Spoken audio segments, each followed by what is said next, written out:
Hey guys, welcome back, part 2. So, this is the next day or 2 days later. What I was waiting for was this 30 millimeter wrench. This is what I need to slide off the serpentine belt from the car so we can check the pulleys.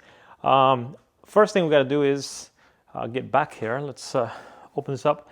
I was not prepared. That is bad of a YouTuber not to be prepared. Uh-oh, we're getting overrun.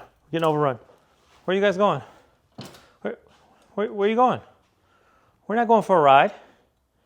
We are not going for a ride. All right. They're going to chill in the car. We're going to work on the back of the car where the engine is. Little dogs. I'll leave it open. You guys can go in and out as you please.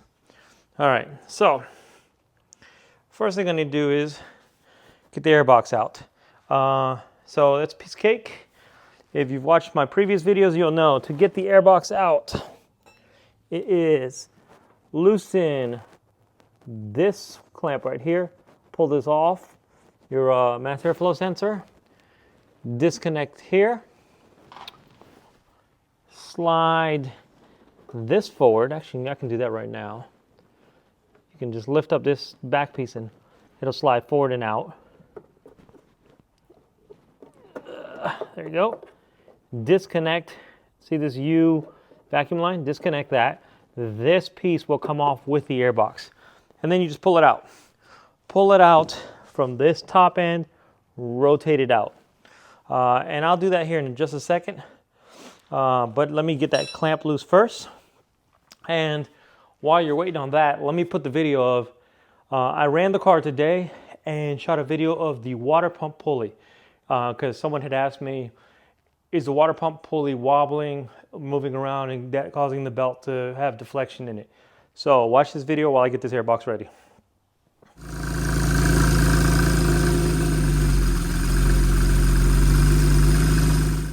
All right, so I got the clamp mostly off. Do you need to loosen the clamp as much as I am?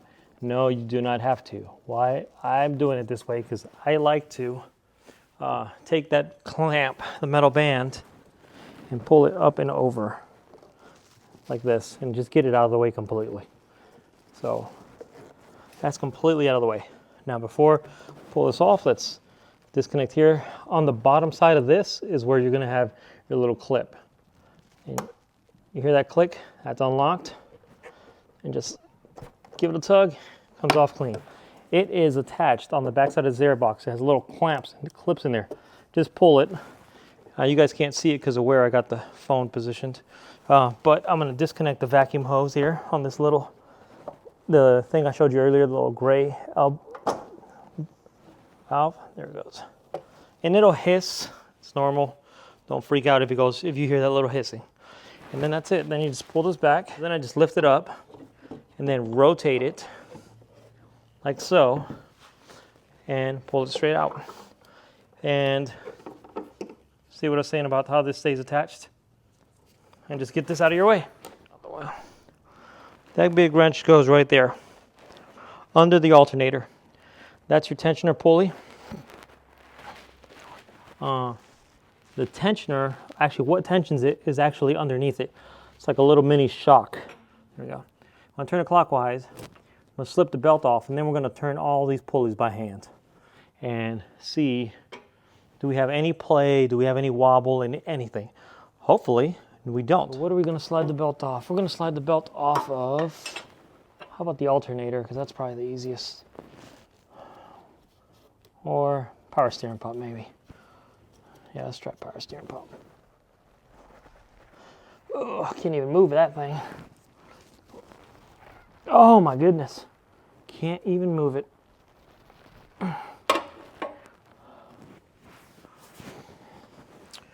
Wow. Well, Houston, I think we found the problem. This tensioner should move, and I can't even move it.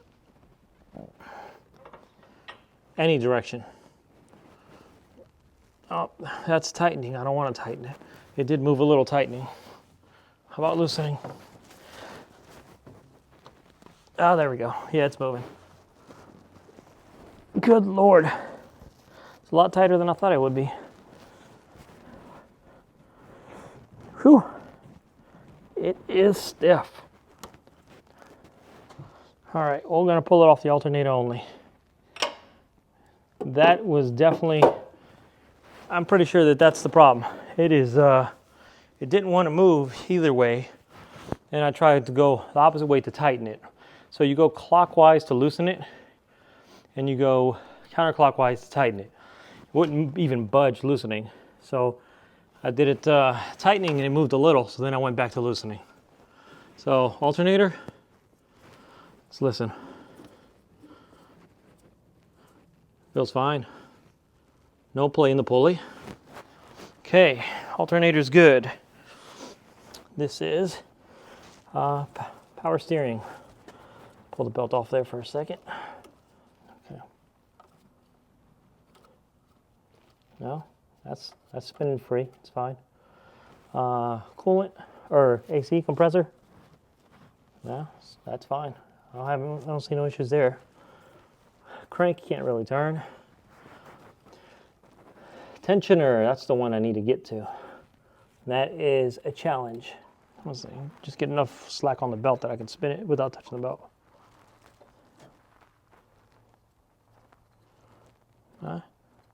No noise.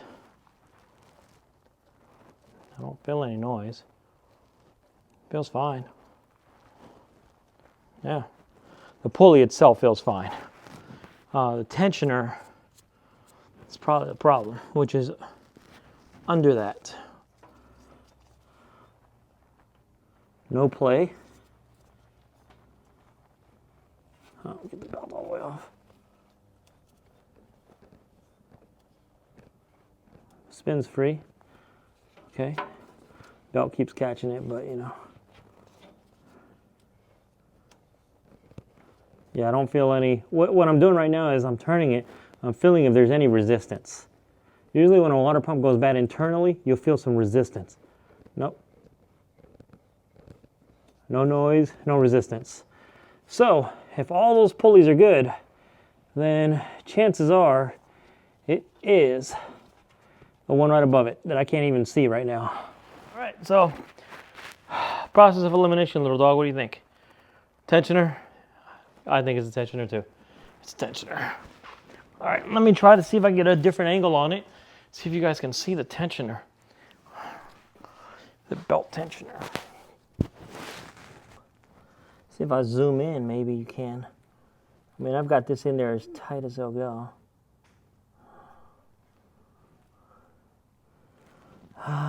There it is. There's the belt tensioner. See this? Looks like a little shock. It's dirty. See if I get my finger on there. It's right under there. Yep. That piece right under this. That is the belt tensioner. And I suspect that is our culprit. Because everything else seems to be perfectly fine. So there you go. We've narrowed down or troubleshot what we think is the issue. I'm going to put the belt back on, the serpentine belt back on. You guys don't need to watch me do that. Airbox? Yeah, I guess we'll put the airbox back in. I don't have the part yet. It's not failed, but it's starting to fail. So the car is still drivable for now. All right, so there you go. That's what I think it is. I think it's the belt tensioner because it really wouldn't move. Let's try one. Let's try again. Hold on. Without the belt on it, I should be able to move this rather freely. If it, oh, dude, it moves and stops. It doesn't go back. Yeah, that's definitely a failed belt tensioner because I just moved the wrench and it did not push it back to its original position. Like it does not even want to go. I can't get it to budge at all. Let's see. See how it's staying? It's not going back. It's definitely failed. So we found it. A little elbow grease, a little investigating.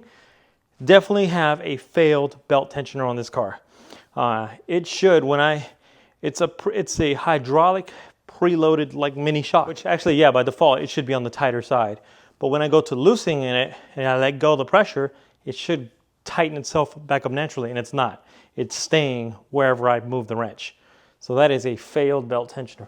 Luckily, I have already ordered that part because that's what I suspected. Actually, first of all, thank you for everyone who gave me feedback on the first part of this video on YouTube and on Facebook. Thank you so much. I appreciate the feedback. That really helped me narrow it down. And now that I've got the right tool to figure this out, we know what it is. So part 3 will be replacing that belt tensioner. That looks like a bear. Luckily, someone's already done it and posted a video. I'm going to link their video in here, and look in the description. Their video will be there. And thank you for doing that video. I really appreciate it because I'm going to need it when I go to do this here next week. Okay, I retract my previous statement. I said the car was drivable. It is not drivable. I'm going to show you why right now. Okay, you see there's my wrench, right? Serpentine belt is routed everywhere it's supposed to be. Check this out. It's on, right? Look at this. By hand. There's no tension on there. I can just pull this off by hand. And it's not even fighting me. Put it back on. Sure, no problem.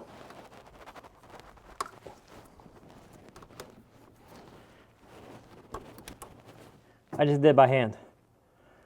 It's not pulling out the slack. It should do it automatically, but because the tensioner's failed, it's definitely the smoking gun. Now, if I leave it here, it'll tension back up on its own over time, but should not drive the car in this condition, and I'm not going to because we don't want a belt coming off. All right, I want you guys to watch this. This is pretty cool.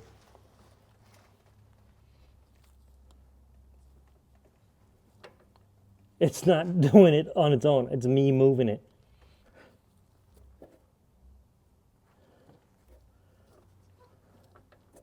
What do you think? Do we have a bad tensioner?